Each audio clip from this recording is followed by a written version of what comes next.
Cek, Assalamualaikum warahmatullahi wabarakatuh. Apakah suara saya terdengar?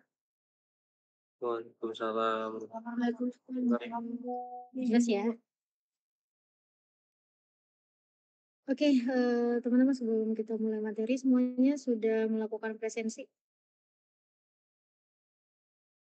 Sudah? Sudah, Bu.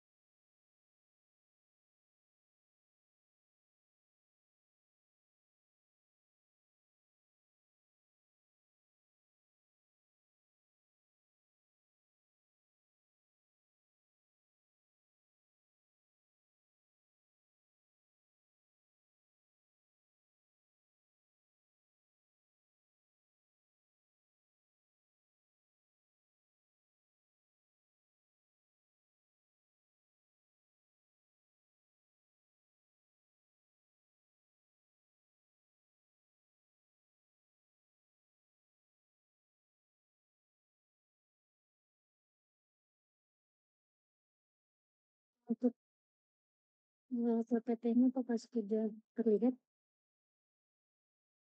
Sudah. Bu,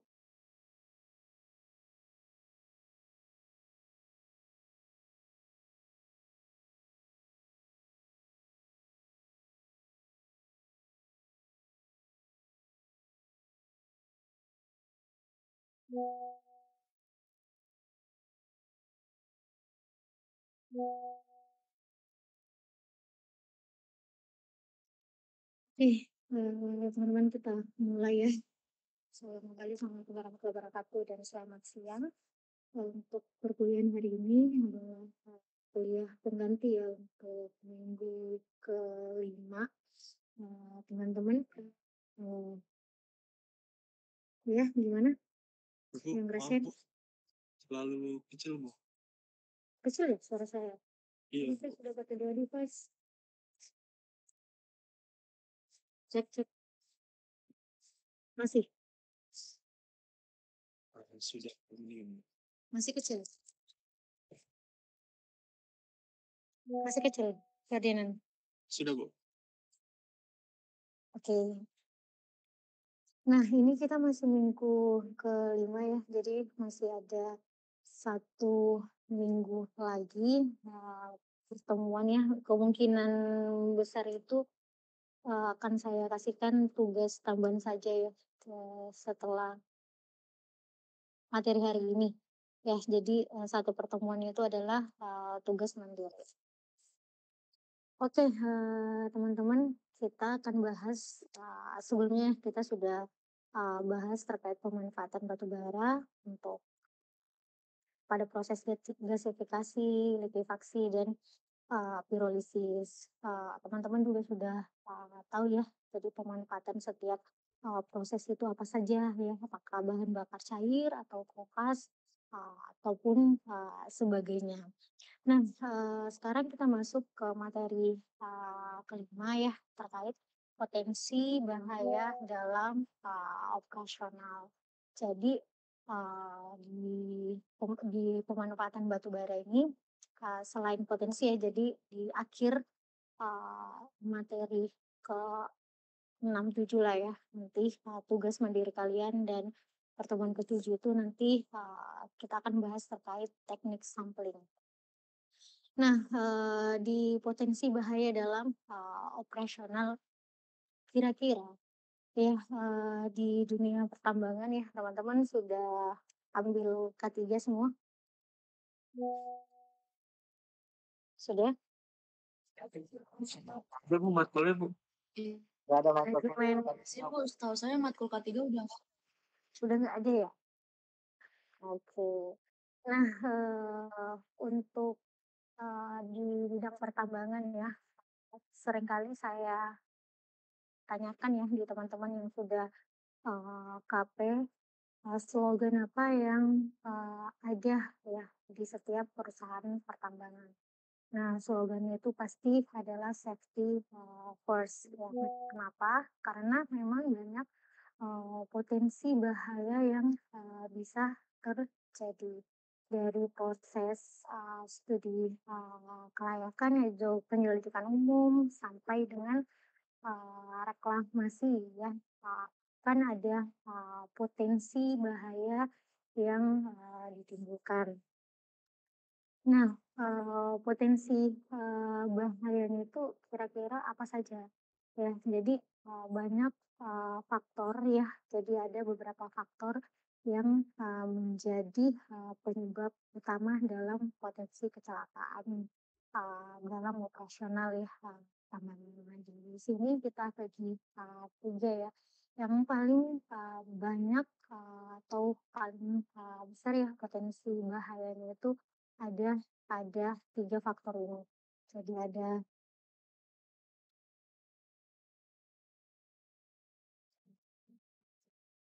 ada faktor lingkungan ya, faktor, manusia dan faktor, peralatan. Nah, secara umum 3 faktor ini saling berkaitan ya. Misalnya terkait, faktor lingkungan. Nah, potensi bahaya yang ada ini bisa, ditimbulkan ya karena misalnya, manusia ya atau, operatornya yang kurang, apa lagi namanya, yang kurang, misalnya, tidak mengikuti SOP dan sebagainya, misalnya dalam pembuangan limbah ya. Jadi bisa, menimbulkan potensi bahaya dalam, bidang, lingkungan ya. Nah, faktor manusia ini, banyak sekali ya, misalnya kecelakaan ya, breakdown, terus, ada, misalnya lagi, ketika, melakukan bentar ya,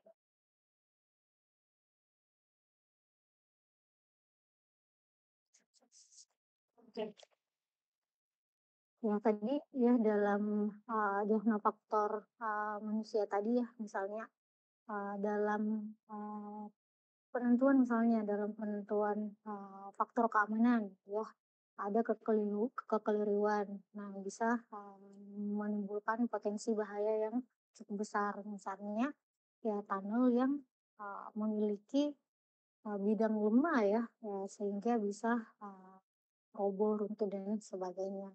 Nah, ini faktor peralatan ya, seperti misalnya, ketika alat berat, alat angkut dan sebagainya ya, kasar dan sebagainya, itu tidak dilakukan maintenance yang, berkelanjutan ya. Nah, jadi ada 3 faktor utama penyebab potensi, bahaya ya, kecelakaan, operasional. Nah, kalau, saya tanya, teman-teman ya, di sini ada kelas RC dan kelas RB. Kalau misalnya saya tanya, kenapa sih, kita penting ya, untuk, mengetahui atau memahami potensi, bahaya di pertambangan?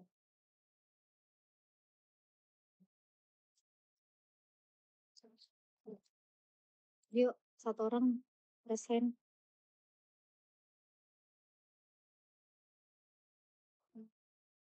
Ya silakan Ferdinand. Izin Bu, tadi pertanyaannya mengapa kita harus mengetahui faktor bahaya di pertambangan ya Bu? Ya, Kalau menurut saya mengapa kita harus mengetahui ya, faktor keamanan karena kan di dunia tambang itu kan kayak alat-alatnya kan besar-besar gitu Bu. Jadi kita harus tahu supaya kita bisa berhati-hati itu aja dulu. berhati-hati. Nah, kalau misalnya Ferdinand tadi jawabannya mengetahui ya, mengetahui potensi bahaya. Nah, di sini pertanyaannya memahami. Jadi apa sih, kenapa sih, kita penting memahami ya potensi, bahaya? Ada yang menambahkan, jawaban dari Ferdinand? Siapa ini yang raise hand? Rizky, silakan Rizky. Baik Bu, izin Bu ya sebelumnya saya Rizky Setiawan dengan NIM 163, izin menambahkan dari, jawaban dari Ferdinand Lazo. Jadi supaya kita memahami agar tidak terjadi insiden ataupun, fatality gitu, Bu, terkait lingkungannya maupun manusia dan juga peralatannya. Mungkin itu sih, Bu, tambahan dari saya. Untuk mengetahui apa tadi? Untuk memahami, agar tidak terjadi insiden gitu, Bu, ataupun Insiden. insiden ataupun fatality terhadap lingkungan, manusia maupun peralatannya itu. Manusia ataupun peralatannya, oke. Satu orang lagi, kalau Ferdinand tadi kan lebih ke hati-hati, Rizky lebih, menghindari kecelakaan kerja ya, Rizky ya? Iya, Ibu, benar. Oke, satu lagi?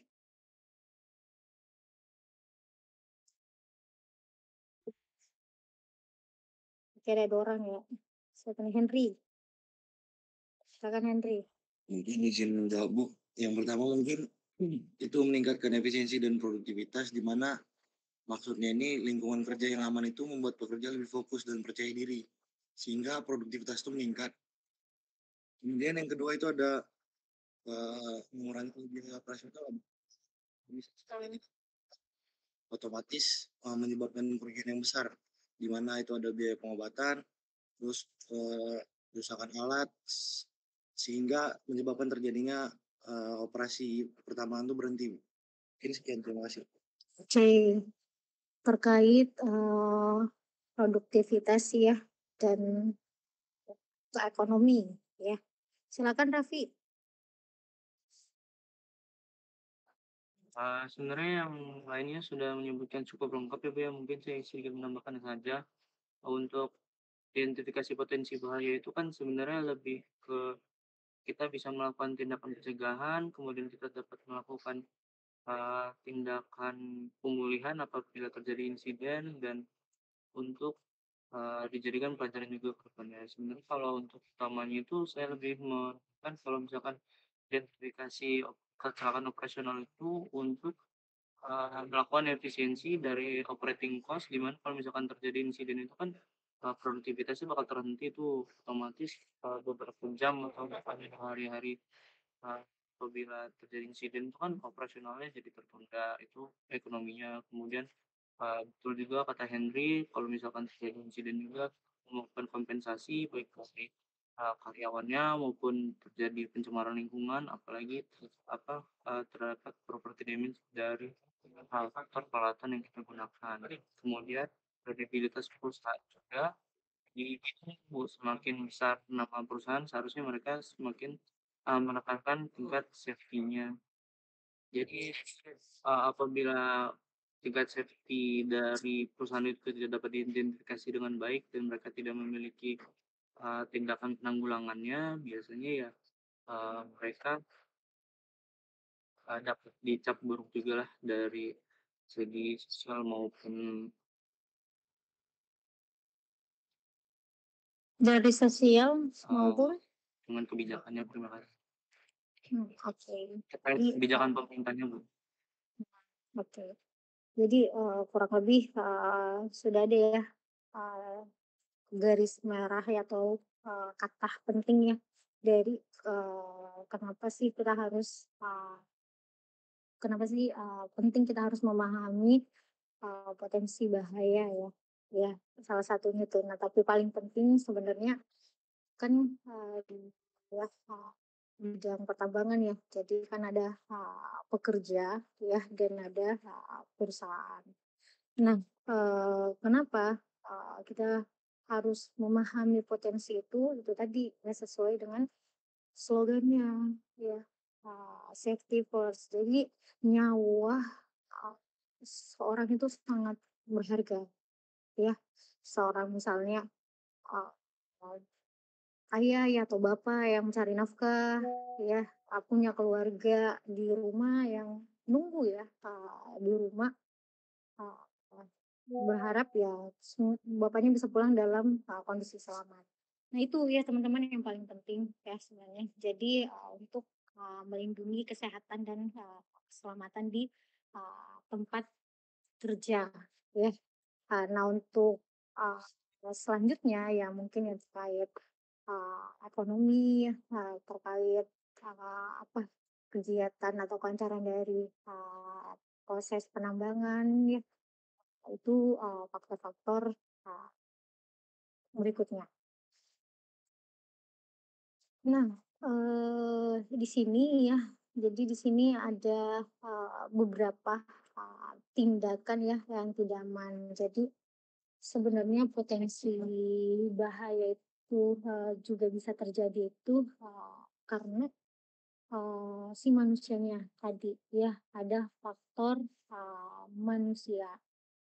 Nah, beberapa biasanya, pekerja atau karyawan ya, di apa, lagi di lapangan ya, intinya di lokasi penambangan ya ataupun, di, mana ya, intinya di bidang pertambangan lah ya.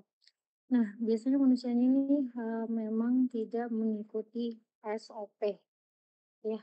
Jadi misalnya bukan hanya di lapangan, tapi misalnya di laboratorium yang harusnya memakai, APD lengkap ya, tapi ternyata tidak pakai. Sehingga ketika ada potensi bahaya itu terjadi, ya, bukan meminimalisir ya, padahal alat APD ini untuk melindungi diri ya, karena itu tadi, faktor, manusianya sehingga, yang dampaknya itu lebih besar ya dibanding menggunakan APD. Misalnya kalau di laboratorium ya, misalnya harus, memakai, sarung tangan, harus memakai kacamata dan sebagainya ya. Ada kejadian nih misalnya keledakan atau dan sebagainya akhirnya mengalami luka serius. Nah, itu kebanyakan memang, tindakan itu timbulkan oleh manusianya itu sendiri. Jadi di sini ada beberapa, tindakan ya yang tidak aman. Yang pertama, pengoperasian alat tanpa izin gitu ya. Jadi misalnya, di lapangan nih, saya nakati, memakai, alat-alat tanpa, izin. Yang kedua ya, mengoperasikan alat di luar, batas kecepatan, maksimal. Jadi kan setiap, mengoperasikan alat berat ya, nah kan sudah ditentukan misalnya, eee, kecepatan berapa ya, eee, untuk DT ini misalnya, PC dan sebagainya. Nah yang selanjutnya, menggunakan alat yang, tidak, lengkap ya. Jadi, kalau misalnya, di kecelakaan misalnya di tracing ya, misalnya, eee, ada, 1 aja alat kecil, misalnya apa sih namanya, yang mur ya, mur.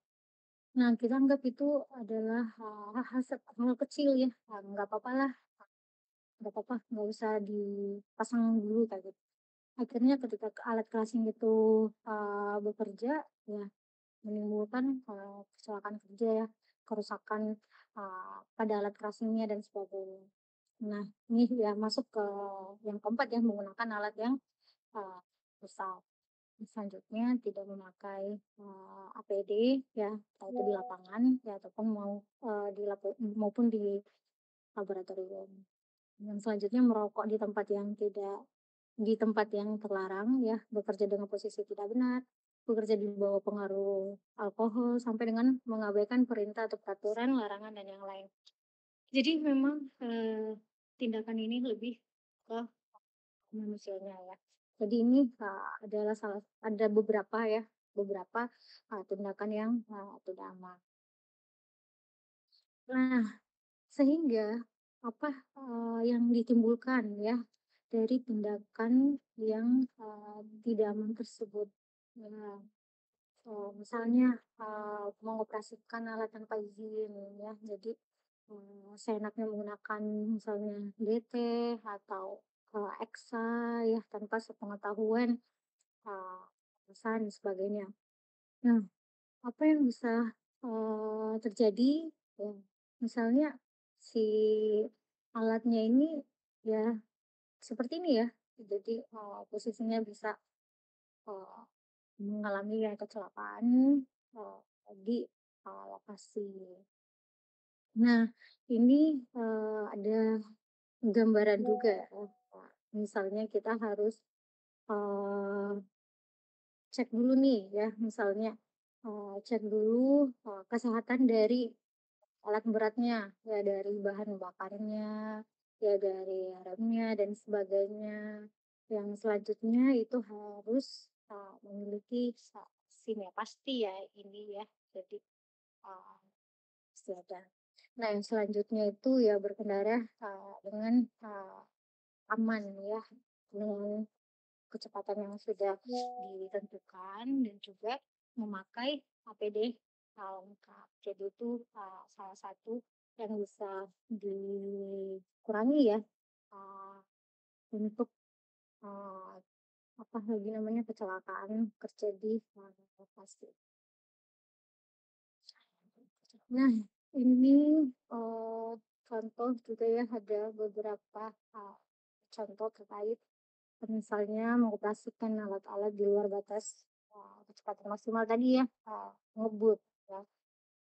Jalanannya jelek tapi si drivernya menggunakan kecepatan yang di atas rata-rata.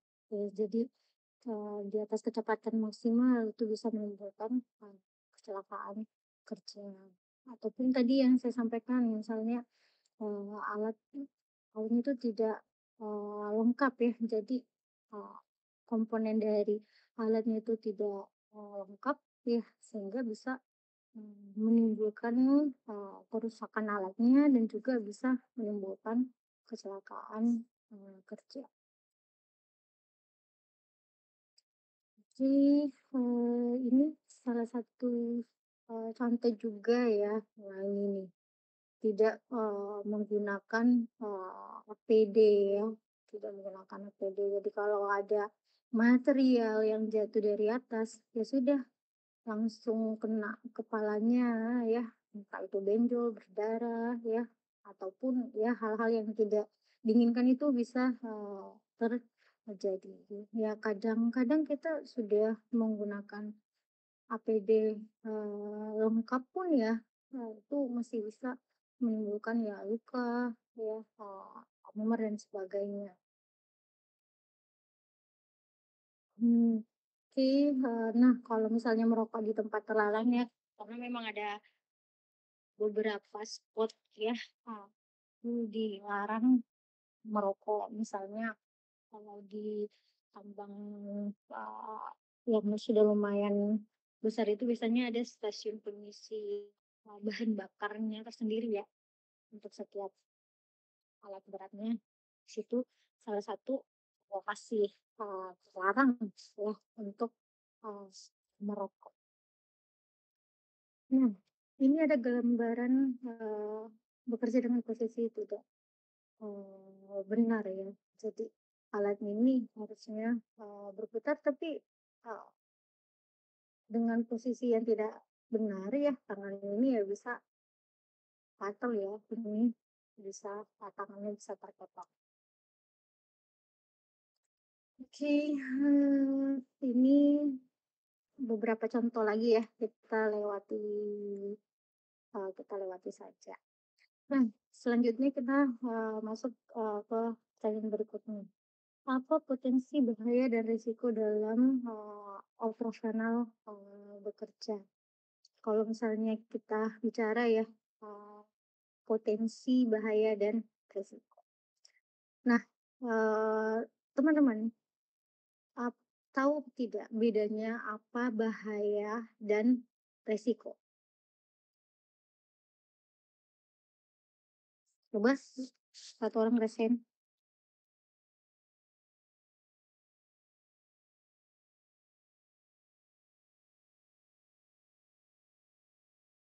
Pernah dengar kata bahaya kan? Pernah, Bu. Oke, resiko? Resiko juga pernah, Bu. Oke. Kira-kira apa bedanya? Atau ternyata sama?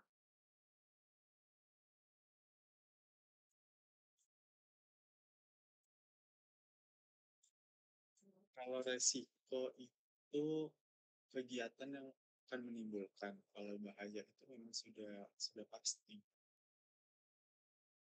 Bahaya itu sudah pasti. Maksudnya sudah pasti ini seperti apa?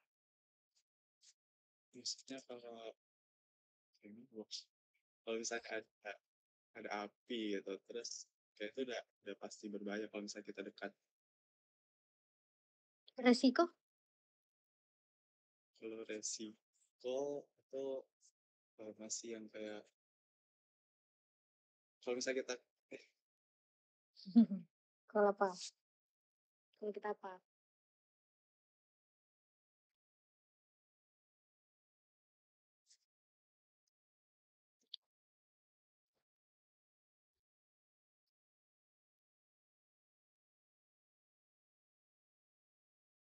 Yang lain selain Ferdinand, sembari Ferdinand berpikir lagi. Oke, silakan Jeremia.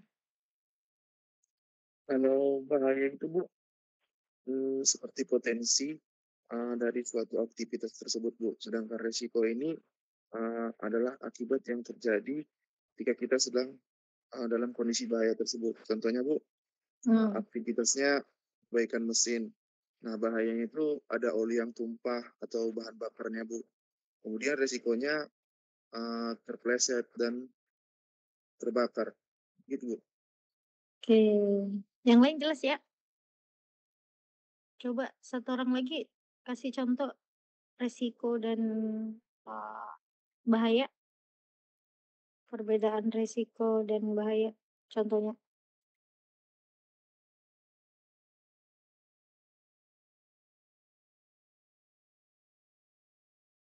Oke, silakan Sardion ya. Sardion. Izin Bu, kalau menurut saya salah satu contoh bahaya itu baratnya kita semisal memanjat pohon kelapa yang tinggi lah, bahayanya itu kita bisa jatuh dari ketinggian. Kalau resikonya itu ya kita bisa patah tulang atau kepala kita pecah gitu Bu. Oke. Jelas ya. Jadi teman-teman, bahaya itu adalah sumber potensi yang menimbulkan kerugian, menimbulkan cedera, ya, itu adalah bahaya. Jadi sumber potensi. Sedangkan risiko itu apa? Jadi peluang ya, suatu atau sesuatu yang terjadi akibat si bahaya tadi.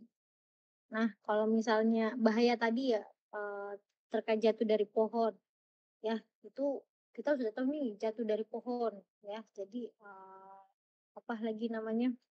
Itu adalah bahaya, ya.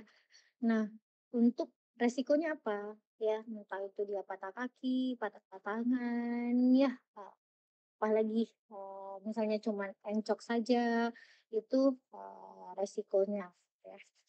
Jelas ya? Oke, ya. Jadi kita kembali ke PPT ya. Jadi kira-kira apa potensi bahaya dan resiko dalam operasional bekerja. Nah, kalau kita bicara ya terkait bahaya tadi ya, insiden ini itu akan mengakibatkan kerugian ya. Sedangkan resiko ini itu adalah konsekuensinya. Ya, tadi peluang suatu ya yang bisa terjadi ya dari insiden tersebut. Ya, kalau istilah atau sederhananya resikonya adalah hasilnya ya. Nah, ini ada sedikit visualisasi ya. Jadi ada sumber bahaya ya. Jadi misalnya ini ya, jadi ada sumber bahaya. Nah, misalnya, tapi ini lebih contohnya, ya ini ada beberapa contoh ya kejadian ya misalnya secara mekanik ya. Jadi misalnya pada mesin perkakas ya yang kurang bekerja dengan baik ya, terus mesin produksinya juga ya dan sebagainya. Nah, dari sumber bahaya tersebut, di sini bisa terbentuk potensi bahaya. Ya, misalnya kalau misalnya hmm, ini terlalu nih ya. Misalnya ke perlengkapan transisi tenaga mekanik ya, misalnya lebih ke alatnya juga ya. Nah, jadi potensi bahayanya misalnya ada bagian yang bergerak, kayak bagian yang mempunyai peran, terus gas buangan dan sebagainya. Nah, potensi bahaya ini nanti akan menimbulkan sebuah kecelakaan ya, entah itu peledakan, roboh dan sebagainya. Nah, ketika kita melakukan konsistensi bahaya ini, kita bisa mengurangi ya, atau bisa bisa mencegah ya, jadi bisa melakukan pencegahan lebih awal, sehingga bahaya yang terjadi itu bisa dihindari atau bisa diminimalisir. Nah, ini potensi bahaya operasional kondisi tidak aman ya. Jadi ini ada beberapa ya, misalnya kalau berdebu atau berasap ya, ini pasti ke kondisi penglihatan ya. Misalnya ada di alat beratnya ketika jalan berdebu, pasti jarak penglihatannya itu terbatas. Nah, kalau misalnya di underground ya, ventilasi tidak memadai ya, pasti akan mengakibatkan ya gangguan pernapasan untuk pekerja ya di ventilasi tersebut. Apalagi misalnya penyangga tidak memadai ya, ini underground juga. Jadi harusnya misalnya memakai beberapa penyangga, tapi harusnya misalnya 3 ya. Jadi harus dipakai rock bolt, terus harus ada jaring, saya lupa namanya itu. Kayak jaring, terus harus disemprot misalnya semen ya, harus 3 itu, tapi ternyata yang dilakukan cuman 1, itu kan bisa menimbulkan bidang bidang lemahnya itu tidak mengalami penguatan. Kayak ini contoh-contohnya juga ya, misalnya kalau ada rambu stop ya, berarti harus stop terlebih dahulu, mengamati kiri kanan ya, ada kendaraan atau tidak, baru bisa jalan. Nah, ini peralatan atau perkakas yang rusak ya, itu sebaiknya tidak digunakan. Housekeeping yang tidak baik, ini kondisinya. Terus ini kondisi tidak aman, penerangan yang kurang ya, jadi yang dapat shift malam misalnya ya, ketika pencahayaan kurang itu juga berbahaya.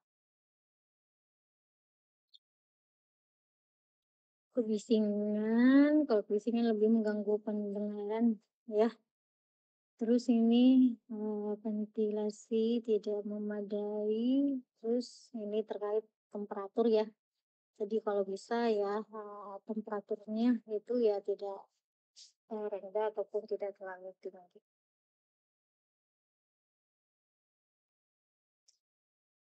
Oke, sampai sini ada yang ingin ditanyakan, teman-teman?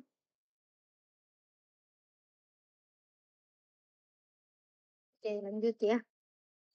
Nah, selanjutnya pertanyaan selanjutnya ya, bagaimana cara mengidentifikasi potensi bahaya yang ada di lingkungan operasional kerja.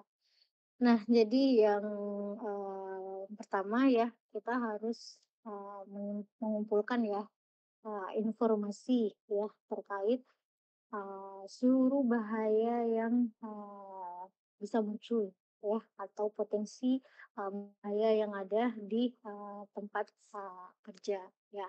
Jadi kita biasanya kalau tabel identifikasi itu potensi bahaya jelas ya. Jadi misalnya potensi bahaya A ya, tensinya ringan ya, berat atau uh, sedang ya, seperti itu. Jadi jadi kita harus mengumpulkan informasi terkait bahaya ya yang mungkin terjadi. Terus lakukan pemeriksaan awal atau initial infection ya.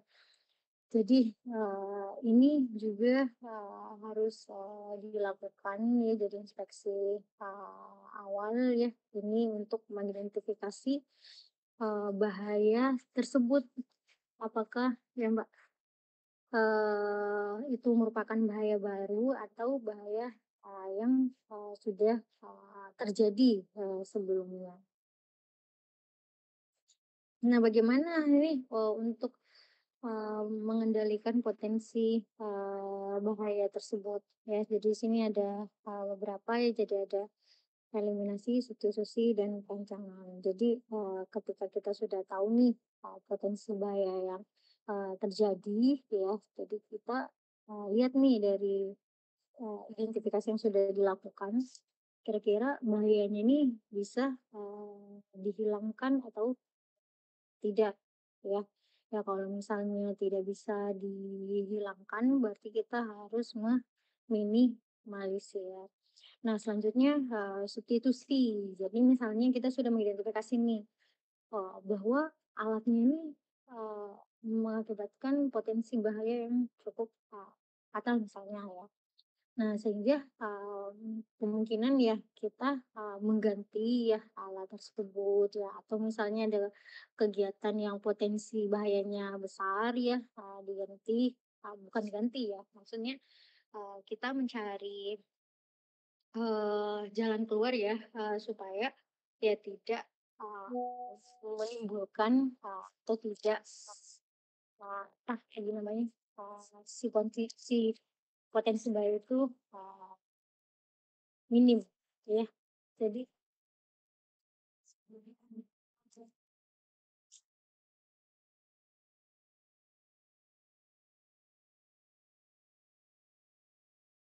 nggak sesibuk Pak Bizan. Oke, maaf ya kita lanjut. Ya, jadi substitusi itu tadi ya. Jadi ketika identifikasi bahayanya sudah jelas ya, kita bisa melihat apakah potensi bahayanya itu bisa dihindari dengan mengganti alat mesin ataupun material ke yang lebih aman.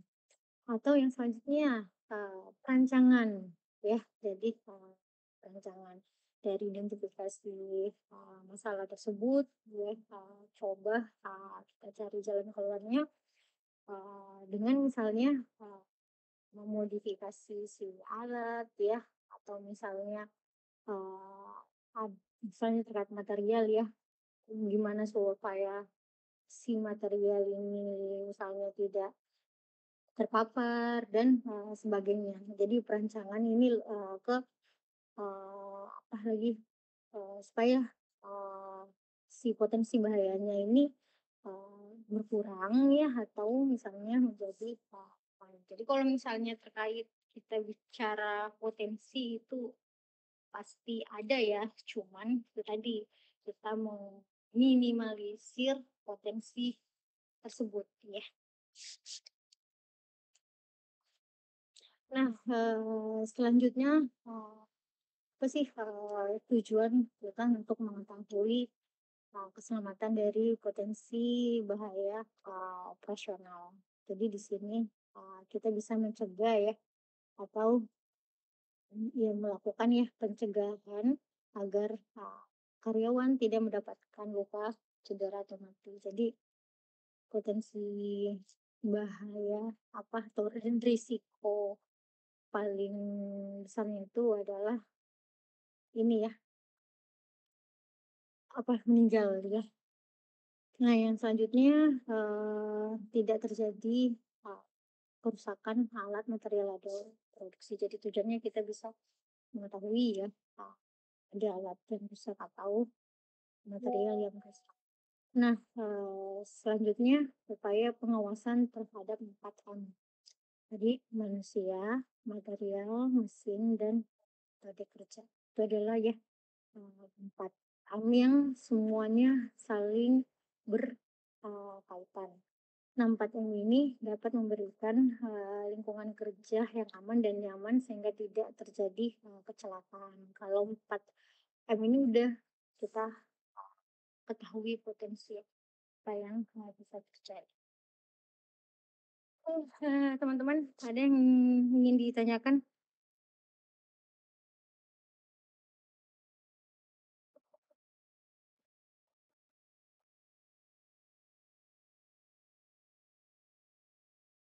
Cukup, Bu. Cukup. Oke. Kalau cukup, hmm,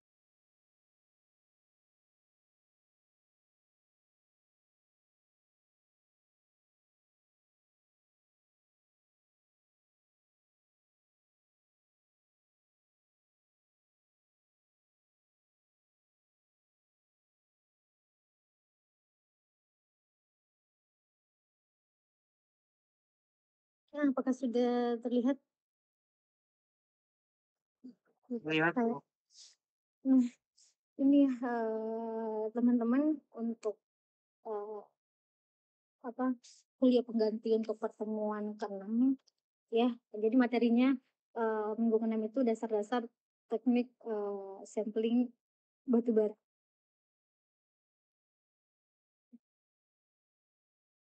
Nah, ini materinya nanti akan saya kirim saja ya.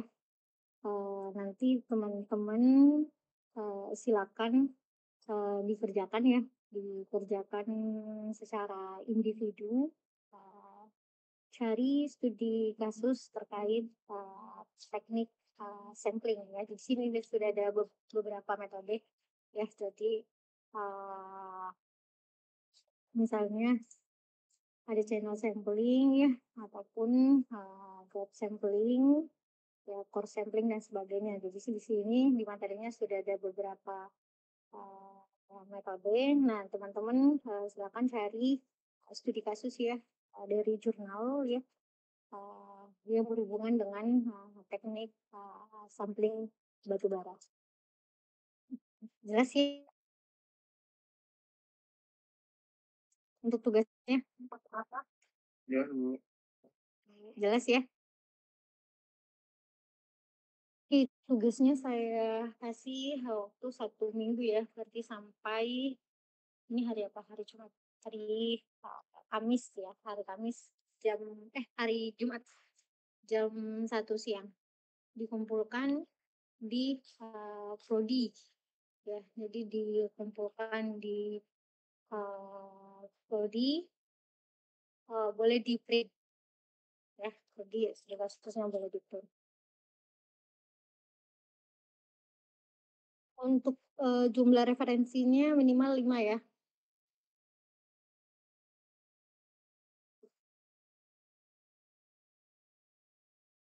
Jelas, ada yang ingin ditanyakan?